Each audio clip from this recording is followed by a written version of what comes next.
అంచనా వస్తుంది కదా, మనకి వాటర్ ఎంతైతే సరిపోతాయో అంతవరకు వేసుకుని ఒకసారి ఈ విధంగా గరిటెతో అయితే బాగా కలుపుకోవడం వల్ల పిండి అనేది చక్కగా ఉడుకుతుందండి. ఈ వేడి నీళ్ళ వల్ల చక్కగా ఉడికిపోయి పిండి అయితే ఎక్కువగా ఒదిగిస్తుంది. ఈ విధంగా ఒకసారి అంతా బాగా కలుపుకోవాలి. చెక్కల్లో చాలా వెరైటీస్ చేస్తారండి. ఆయిల్ బదులు మనం వెన్న కూడా వేసుకోవచ్చు. వెన్న వేసుకుంటే ఇంకా బాగుంటాయండి.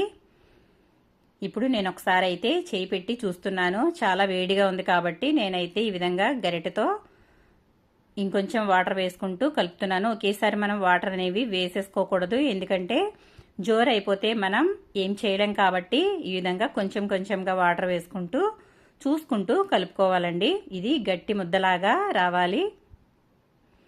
చూసారు కదా, నేనైతే కొంచెం చల్లారిన తర్వాత చేత్తో ఇదంతా కూడా చక్కగా ముద్ద మాదిరిగా కలిపేశాను. పిండి అయితే మనకి ఈ విధంగా ఉండాలి.